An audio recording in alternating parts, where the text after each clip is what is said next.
Zara Gold Diamonds and Platinum CPA Complex CPA Junction Edavanna. Sigma Electronics Gallery Edavanna Edavannappara Arikod Manjeri Nilambur. ഈ നാടറിയുന്ന jewellery Hiba gold and diamonds, opposite federal bank, Edavanna.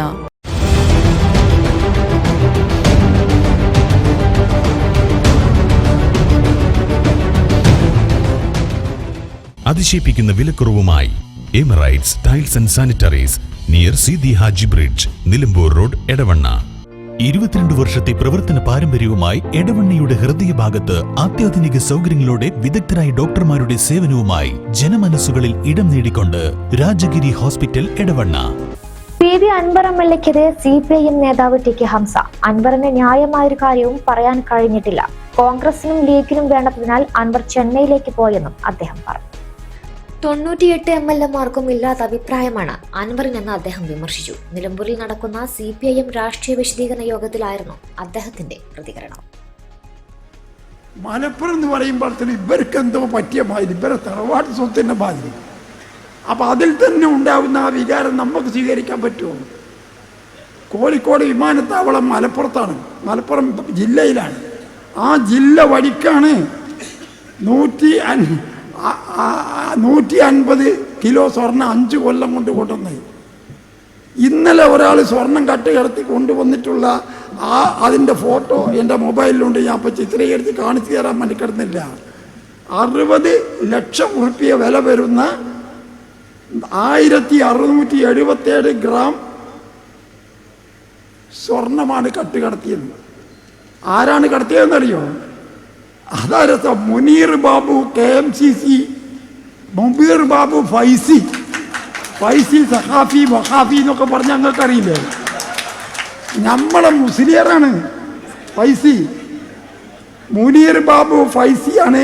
അതും മുസ്ലിം ലീഗിൻ്റെ വിദേശത്തുള്ള സംഘടനയായ KMCCയുടെ നേതാവ്. അയാൾ എങ്ങനെയാ കൊണ്ടുവന്നതെന്ന് പറയാൻ ഈ പെണ്ണുങ്ങൾ ഇവിടെ ഇരിക്കണമുണ്ടെന്നൊക്കെ പടച്ച തമ്പുരാനെ ഞാൻ അത്ഭുതപ്പെട്ടു പോയി. ഇയാളെ കഴുത്തി കടത്തിയിട്ട് ആ സാധനം വലിച്ചെടുക്കുന്ന ഫോട്ടോ എൻ്റെ മൊബൈലിലുണ്ട്. ഞാൻ വേണമെങ്കിൽ കാണിച്ചു തരാം. ആര്? ഫൈസി. പറയാൻ പാടില്ല, ഓ ഇസ്ലാമായി പോയി. ആ മുസ്ലിയാരാണേ. മുനീർ ഫൈസി എന്നാണ് അദ്ദേഹത്തിൻ്റെ പേര്. ഇന്നലെയാണ് ഈ സംഭവം. വലിച്ചിങ്ങനെ എടുക്കുക. എത്ര? 60 ലക്ഷം ഉറുപ്പ്യ വില വരുന്ന 1677 ഗ്രാം സ്വർണം ഇവൻ്റെ. ഞാൻ പറയിപ്പിക്കാറില്ല പോലും. അപ്പം അതിൻ്റെ വലിപ്പം എന്താണ്? ഉരലാണത്. ഈ മാതിരി കള്ളന്മാരെ പിടിച്ചു പോലീസ് എന്നുള്ളതാണ് കുറ്റം. നമ്മൾ അൻവർ പറയാണ് 40ഓളം യുവാക്കളെ MDM എന്ന് പറയുന്ന മരുന്ന്, വികാരമുണ്ടാക്കുന്ന മരുന്ന് കട്ടുകൊണ്ട കുട്ടികളെ പിടിച്ചു. മരുന്ന് കൊണ്ട് തന്നെ പിടിക്കണ്ടേ? ഏത് മരുന്ന്? കള്ളിന് പകരം ഉപയോഗിക്കുന്ന മരുന്നാണ് കൊണ്ട് തന്നെ MDM. അത് പിടിച്ചത് തെറ്റായിപ്പോയി എന്നാണ് പറയുന്നത്. അപ്പം ഇതൊന്നും ഞാൻ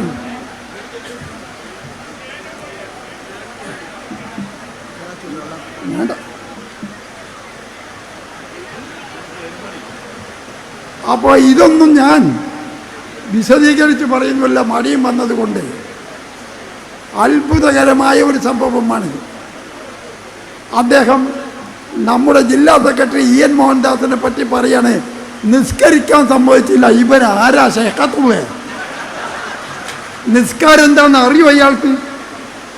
നിസ്കരിക്കാൻ സംഭവിച്ചില്ല നമ്മുടെ സെക്രട്ടറി. ഞാൻ ചോദിക്കട്ടെ, 42 കൊല്ലമായി കമ്മ്യൂണിസ്റ്റ് പാർട്ടിയുടെ അനുഭാവിയായി തുടങ്ങി മെമ്പറായി സംസ്ഥാന കമ്മിറ്റി അംഗമായി ഞാൻ നിൽക്കുന്നു. 1982 ഞാൻ പാർട്ടി മെമ്പർഷിപ്പ് എടുക്കുന്നത്. 87 പാർട്ടി എന്നെ മന്ത്രിയാക്കിയത്. 88 പാർട്ടി മന്ത്രി എന്നുള്ള നിലക്കാണ് ഞാൻ മക്കത്ത് പോയി പരിശുദ്ധ ഹജ്ജ് കർമ്മം നിർവഹിച്ചത്. എൻ്റെ പാർട്ടി പോകണ്ടെന്ന് പറഞ്ഞോ? അങ്ങനെ കഴിഞ്ഞ 10-40 കൊല്ലത്തിനിടയ്ക്ക് പല സന്ദർഭങ്ങളിലായി 9 പ്രാവശ്യം ഉംറ കഴിച്ച മെമ്പറാണ് ഞാൻ പാർട്ടിയിൽ. ഉംറ പാടില്ല എന്ന് പറഞ്ഞോ പാർട്ടി? അൻവറിനെ നിൽക്കാറ് കണ്ടപ്പോഴത്തിന് മോഹൻദാസിന് ബേജാറായി ഇവനെങ്ങാനും പൊന്തിയെങ്കിലോ എന്ന് വിചാരിച്ചിട്ട് എന്തൊരു കഷ്ടപ്പാട്. വേറെ എന്ത് കുറ്റം പറഞ്ഞോ, വർഗീയവാദം മോഹൻദാസിനെ പറ്റി പറയാൻ പാടില്ലോ. അയാൾ ഏത് മോഹൻദാസ് പറഞ്ഞു? ഇനി അതുമല്ല, എവിടുന്നാണ് മോഹൻ പറഞ്ഞത്? പാർട്ടി ഓഫീസിൽ, ജില്ലാ കമ്മിറ്റി ഓഫീസിൽ അൻവർ വരാറില്ല. പിന്നെ ഇവ നിസ്കരിക്കാൻ പറഞ്ഞ പള്ളിയിൽ മോഹൻദാസ് കയറിയിട്ടാണോ പറയുന്നത്? പള്ളിയിൽ അല്ലാഹു ഒക്കെ പറഞ്ഞത് വേണ്ട നിസ്കരിക്കണ്ട മോഹൻദാസ്. അൻവറെ വിവരല്ലെങ്കിൽ ഇല്ല എന്നുള്ള ബോധമെങ്കിലും വേണം. ഈ തരത്തിൽ ആളുകളെ കളിയാക്കി, ഈ തരത്തിൽ അപമാനിക്കരുത് ജനങ്ങളെ. ഇദ്ദേഹത്തെ ഏതോ ഒരു ദുർബല നിമിഷത്തിൽ ഇങ്ങനെ വന്നുപോയി. ഞാൻ 25 കൊല്ലം കോൺഗ്രസിൻ്റെ പ്രവർത്തകനായി പ്രവർത്തിച്ച് കുറ്റമില്ലാതെ പ്രവർത്തിച്ചിട്ടാണ് ഞാനത് വിട്ടു പോകുന്നത്. യൂത്ത് കോൺഗ്രസിൻ്റെ ജില്ലാ സെക്രട്ടറി ആയിരുന്നു, KSUവിൻ്റെ ജില്ലാ പ്രസിഡൻ്റായിരുന്നു, INTUCയുടെ താലൂക്ക് വൈസ് പ്രസിഡൻ്റായിരുന്നു, 18 കൊല്ലം KPCC മെമ്പറാണ് ഞാൻ, 4 കൊല്ലം DCC പ്രസിഡൻ്റാണ്. എന്തെങ്കിലും ഒരു കുറ്റം പറയാനുണ്ടോ പാർട്ടിക്ക്? ഞാൻ പോന്നിട്ട് എന്നെ പുറത്താക്കിയെന്ന് കോൺഗ്രസ് പറഞ്ഞിരിക്കണോ? ഞാൻ രാജിവെച്ചു എന്ന് പറഞ്ഞിരിക്കണോ? അപ്പം നിങ്ങൾ വിചാരിക്കും ഇപ്പോൾ വേണമെങ്കിൽ ആണ് കയറാമെന്ന്. ഞാൻ എന്നെ പുറത്താക്കിയിട്ടില്ല. അങ്ങനെയാണ് ഇത്. ഈ അൻവർ ഇവിടെ മെമ്പർഷിപ്പ് ഇവിടെ മത്സരിക്കുന്നതിന് മുമ്പ് ഏത് പ്രവർത്തനമാണ് നടത്തിയത്? ഏത് പാർട്ടിയിലാണ് ഉണ്ടായിരുന്നത്? അതൊന്നും പിന്നെ കൊണ്ട് പറയിക്കേണ്ട വേറെ ദുഃഖകരമായ പല സംഗതിയും പറയാനുണ്ട്. അതൊരു അബദ്ധം പറ്റി എന്ന് വേണമെങ്കിൽ പറയാം. റിയൽ എസ്റ്റേറ്റ് കച്ചവടം, കള്ളക്കടത്തുകാരെ സഹായിക്കുന്ന ഏർപ്പാട് പിടിക്കാൻ പാടില്ല എന്നല്ല എപ്പോഴും പറയുന്നത് പോലീസിനോട്. പിടിക്കാൻ പാടില്ല എന്ന് പറഞ്ഞാൽ അതിനെ സഹായിക്കുക. മുക്കത്ത് ഒരു ക്വാറി സ്വന്തമായിട്ടുണ്ടെന്ന് പറഞ്ഞ് വിശ്വസിപ്പിച്ച് പാണക്കാട്ട് തങ്ങളെ 3ാമത്തെ പരയിൽ താമസിക്കുന്ന ഒരാളോട് 15 ലക്ഷം ഉറുപ്പിക വാങ്ങി. ആ ഉറുപ്പിക കൊടുത്തതിൻ്റെ രസീതി അദ്ദേഹത്തിൻ്റെ കയ്യിലുണ്ടായിരുന്നു. മുക്കത്ത് ഇയാൾക്ക് ക്വാറി ഇല്ല എന്ന് പിന്നെ ഇയാൾ മനസ്സിലാക്കി. ക്വാറിയിൽ മെമ്പർഷിപ്പും കൊടുത്തില്ല, പണം തിരിച്ചും കൊടുത്തില്ല. അയാൾ കേസ് കൊടുക്കാൻ വക്കീലെന്നുള്ള നിലക്കാണ് എൻ്റെ അടുത്ത് വന്നത്.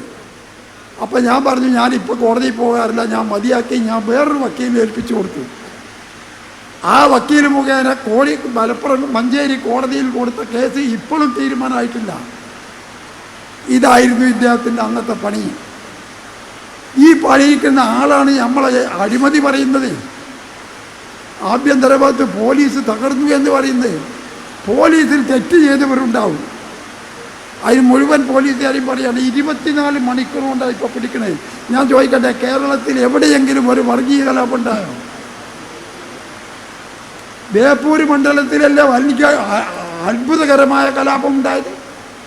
പാലക്കാട് പട്ടണത്തിനകത്ത് വർഗീയ കലാപം ഉണ്ടായല്ലോ കോൺഗ്രസ്സുകാർ ഭരിക്കുന്ന കാലത്ത്. ലീഗും കോൺഗ്രസും ഭരിക്കുമ്പോൾ ബേപ്പൂരുണ്ടായി, അവിടെ ഉണ്ടായി, തിരുവനന്തപുരത്തുണ്ടായി. ഈ 9 കൊല്ലത്തിനിടയ്ക്ക് ഏതെങ്കിലും ഒരു വാർഡിൽ 2 സമുദായങ്ങൾ തമ്മിൽ സംഘർഷമുണ്ടാകാൻ തുടങ്ങി അവിടെ അടിച്ച് ശരിയാക്കി കളയും. ഇത്ര സമാധാനപരമായ ഒരു അന്തരീക്ഷത്തിൽ ജീവിക്കാൻ പിണറായി വിജയൻ്റെ ഈ 10 കൊല്ലക്കാലം നമുക്ക് സാധിച്ചില്ലേ? എന്ത് ക്രമസമാധാനം തകർന്നു എന്ന് അൻവർ പറയുന്നത്? എവിടെയാണ് അഴിമതി? ഒരു ഒറ്റ കള്ളത്തരം കാണിച്ചു തരാൻ സാധിക്കുമോ? നിസ്കരിക്കാൻ സാധിച്ചില്ല എന്നുള്ളൊരു വല്ലാത്തൊരു ബേജാറ് മൂപ്പർക്ക്.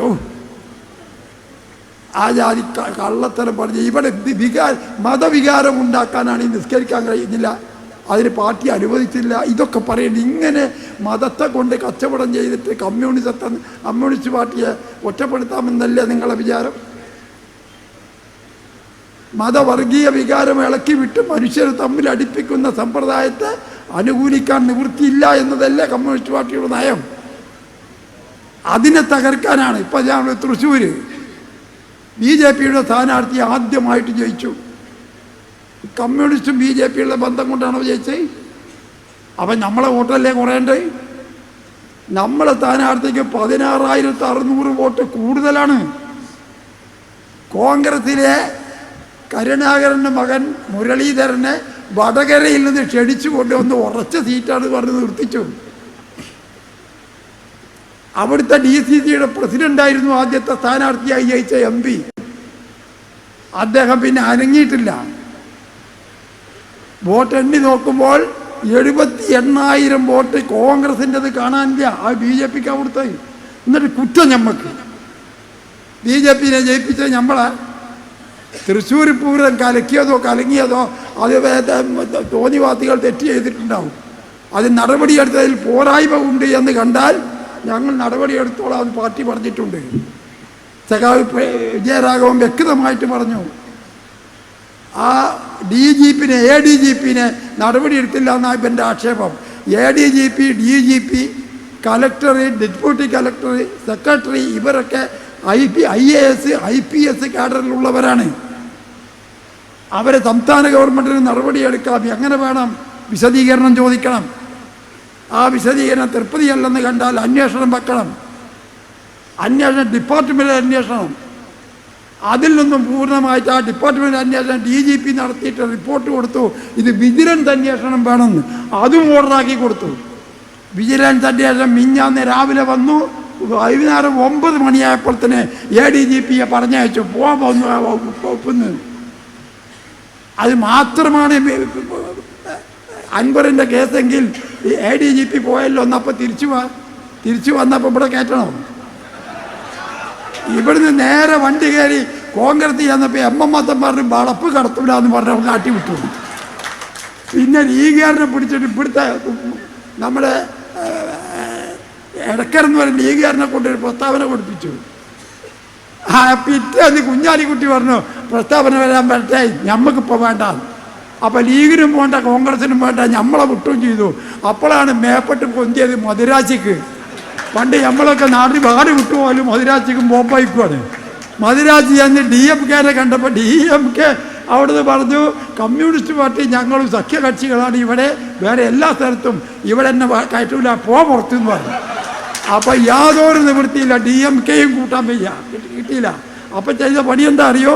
സ്വന്തമായിട്ടൊരു പാർട്ടി ഉണ്ടാക്കി, അതിൻ്റെ പേര് DMK എന്നാക്കി. മധുരാശിയിലെ DMK ദ്രാവിഡ മുന്നേറ്റ കഴകം എന്നാണ്. ആ പേര് പിന്നെ ഇട്ടാൽ കോടതിയിൽ കേസ് വരും. അപ്പം എന്ത് ചെയ്തു? Democratic movement in Kerala, DMK. Anwara, ഇതൊക്കെ ആരോടാണ് ഈ കളിക്കുന്നത്? ഇത്രയൊക്കെ വിവരമില്ലാത്തവരാണ് കേരളത്തിലെ ആളുകൾ എന്ന് വിചാരിച്ചു ഞങ്ങൾ? ഇതൊക്കെ നമ്മളെ കേരളത്തിലാണോ ഈ കളിക്കുന്നത്? ഇതിനെപ്പറ്റി ഒരു വിവരമില്ല. വിവരമില്ലാഞ്ഞിട്ടല്ല, കള്ളത്തരം കാണിക്കുക. ഇതൊന്നും അറിയാതെ അവിടെ ഒരു പരിപാടിക്ക് പോയി മടങ്ങി വരുമ്പോൾ എൻ്റെ സഹോദരി ആയിഷാത്താരെ ഒരു വിടക്ക് അവിടെ കയറ്റി ഒന്ന് കാണാൻ നമ്മളെ MLA കയറി കണ്ട ഉടനെ ഇവൻ്റെ ഈ കഥകളൊന്നും ആയിഷാത്താക്ക് അറിയില്ല. 2 കൊല്ലം കഴിഞ്ഞ അംസകാക്കും അറിയില്ല. ഞാനും ആയിഷാത്തിയും തമ്മിൽ 2 വയസ്സിൻ്റെ വ്യത്യാസമുള്ളൂ. എന്നെക്കാണ് 1.5 വയസ്സ് കൂടുതൽ, ഇത്രയേ ഉള്ളൂ.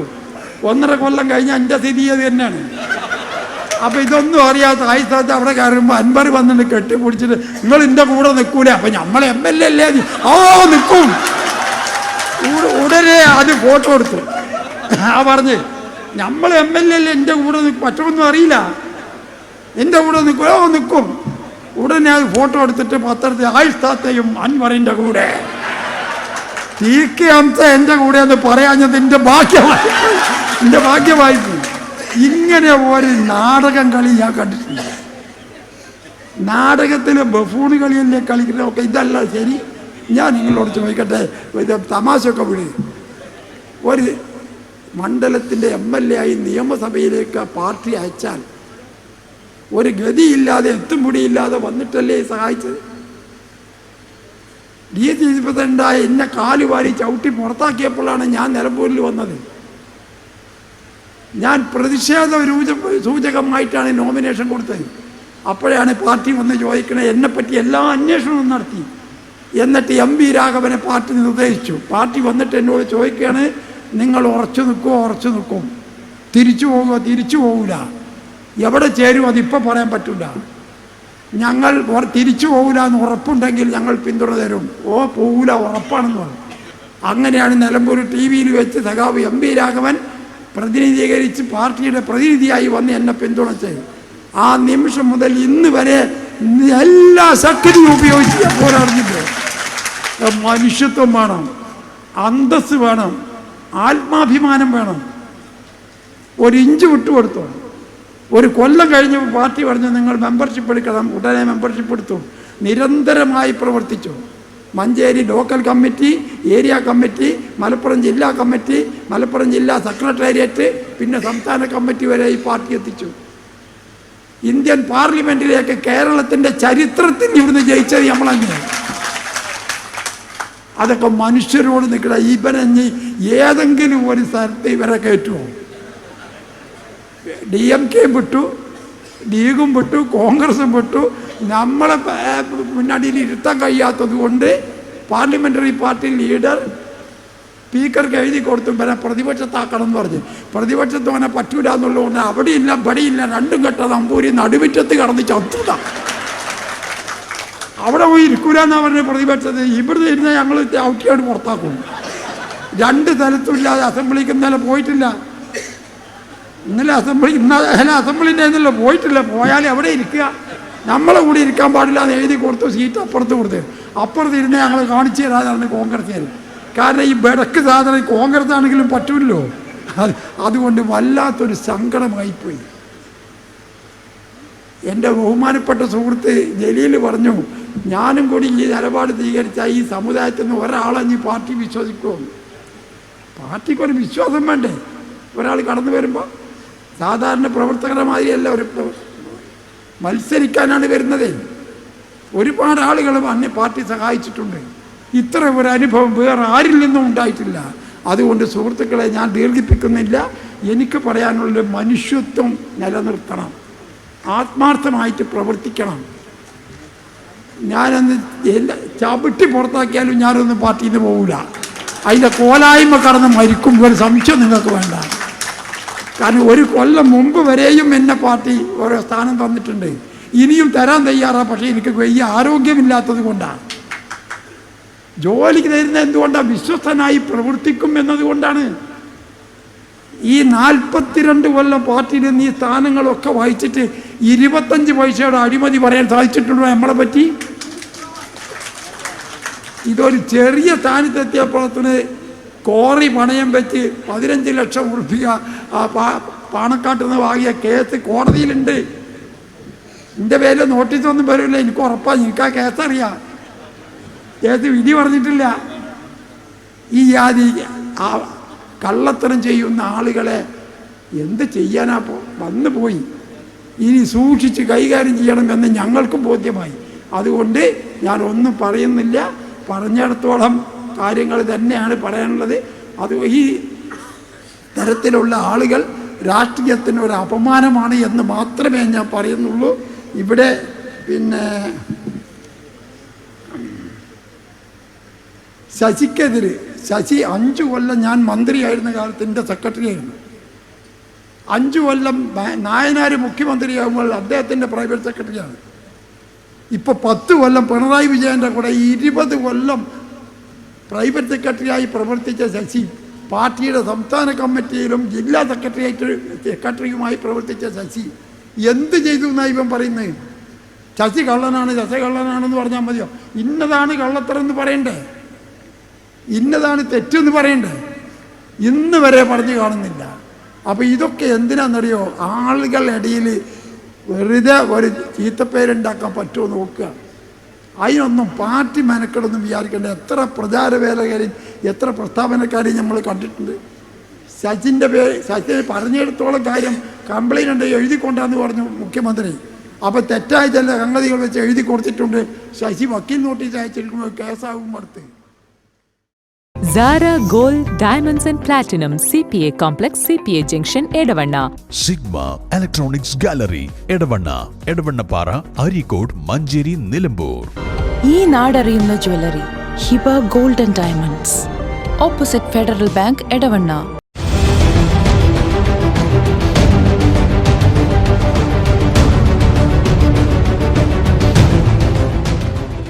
അതിശയിപ്പിക്കുന്ന വിലക്കുറവുമായി emirates tiles and sanitaries near Sidi Haji bridge, Nilambur road, Edavanna. 22 വർഷത്തെ പ്രവർത്തന പാരമ്പര്യവുമായി എടവണ്ണയുടെ ഹൃദയഭാഗത്ത് അത്യാധുനിക സൗകര്യങ്ങളോടെ വിദഗ്ധരായ ഡോക്ടർമാരുടെ സേവനവുമായി ജനമനസ്സുകളിൽ ഇടം നേടിക്കൊണ്ട് രാജഗിരി ഹോസ്പിറ്റൽ എടവണ്ണ.